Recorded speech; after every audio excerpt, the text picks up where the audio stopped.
தம்பி விஜய் 2-3 நாளா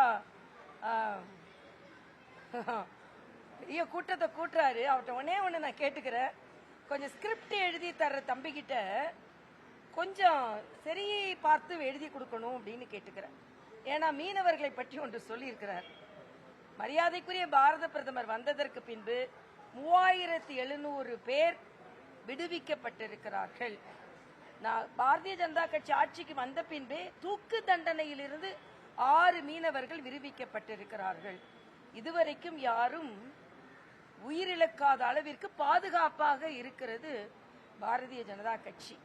அதே மாதிரி நாகப்பட்டினத்தில் போய் அங்கே ரயில் தொழிற்சாலை இருந்தது காணோன்னு ஏதோ பாவம் அவர் வசனகர்த்தாவை கொஞ்சம் மாற்றணும் அழிய சொல்லியிருக்காரு. ஆனால் இன்னைக்கு பார்த்தீங்கன்னா 75,000 பெட்டி நமது பெரம்பூர் ரயில்வே தட்டி தொழிற்சாலையில் வந்தே பாரத்துக்கு செய்யப்பட்டிருக்கிறது. முதல் மெட்ரோ ரயில் வெளிநாட்டிலிருந்து இறக்குமதி ஆச்சு.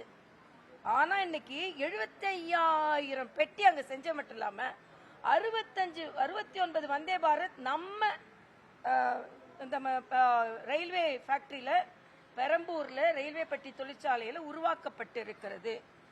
அதனால தம்பி ஒரு அலமாட்டிக்காடை பத்தி சொல்றாரு, ரயில்வே பத்தி சொல்றாரு, நாகப்பட்டினத்தை பத்தி சொல்றாரு. ஆக அவரோட ஸ்கிரிப்ட் ரைட்டர் அவரை கொஞ்சம் சரி பார்க்கணும். இல்லை ஒருவேளை அவருக்கு ஏதாவது சந்தேகம் இருந்தா எங்களை மாதிரி உள்ளவங்க கிட்ட சரித்திரம் என்னப்பா, ஒரு 25 வருஷமா பாலிடிக்ஸ்ல இருக்கிறோம், திடீர்னு ஒரு அரசியலுக்கு வந்த உடனே என்னன்னு புரியல, அதனால தம்பிகிட்ட கொஞ்சம் எழுதி கொடுக்குறவரை சரியா எழுதி கொடுக்கணும்னு கேட்டுக்கிறோம். ஏன்னா வர்றவங்க அதை கேட்கறதுக்காக வரல, அவங்க எல்லாம் அவரை பார்க்கறதுக்கு வர்றாங்க, அவங்க ஓட்டு போடுறதுக்கும் வரல. ஒரு கூட்டம் வராங்க, ஆனா சொல்றத கொஞ்சம் சரியா சொல்லணும். ஒண்ணுல நான் அவரோட உடன்படுறேன். மரியாதைக்குரிய முதலமைச்சர் அவர்கள் வெளிநாட்டிற்கு முதலீடை ஈர்க்க செல்கிறாரா, முதலீடு அளிக்க செல்கிறாரா என்றால் அதுல எனக்கு ஒப்புதல் உண்டு. இன்னும் அவர் திமுகவை தீவிரப்படுத்தணுமே தவிர திமுக எதிர்ப்பை தீவிரப்படுத்தணும். ஆனா இன்றைய காலகட்டத்தில் நிச்சயமாக திமுக வீட்டிற்கு அனுப்பப்பட வேண்டும். மக்கள் விரோத ஆட்சி நடந்து கொண்டிருக்கிறது. இன்னைக்கு ஜிஎஸ்டியில மக்கள் இவ்வளவு பலன் பெற போறாங்க, அதை பற்றி ஒன்றும் இல்லை.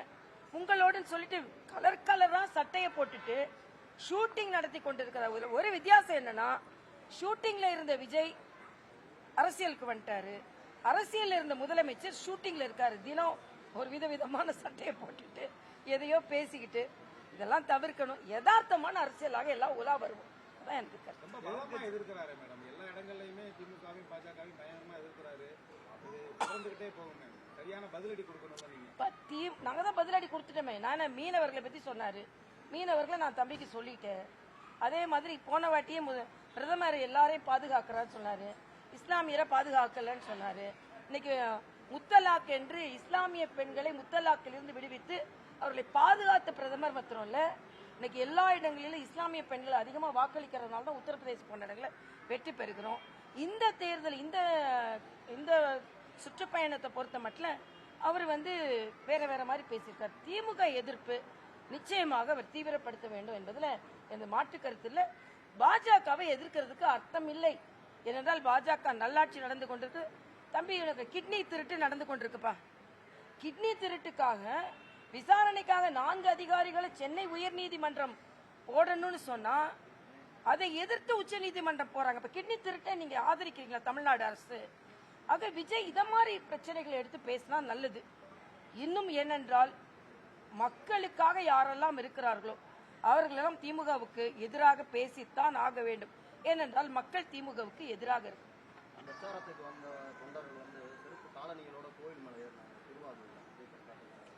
அது தவறு.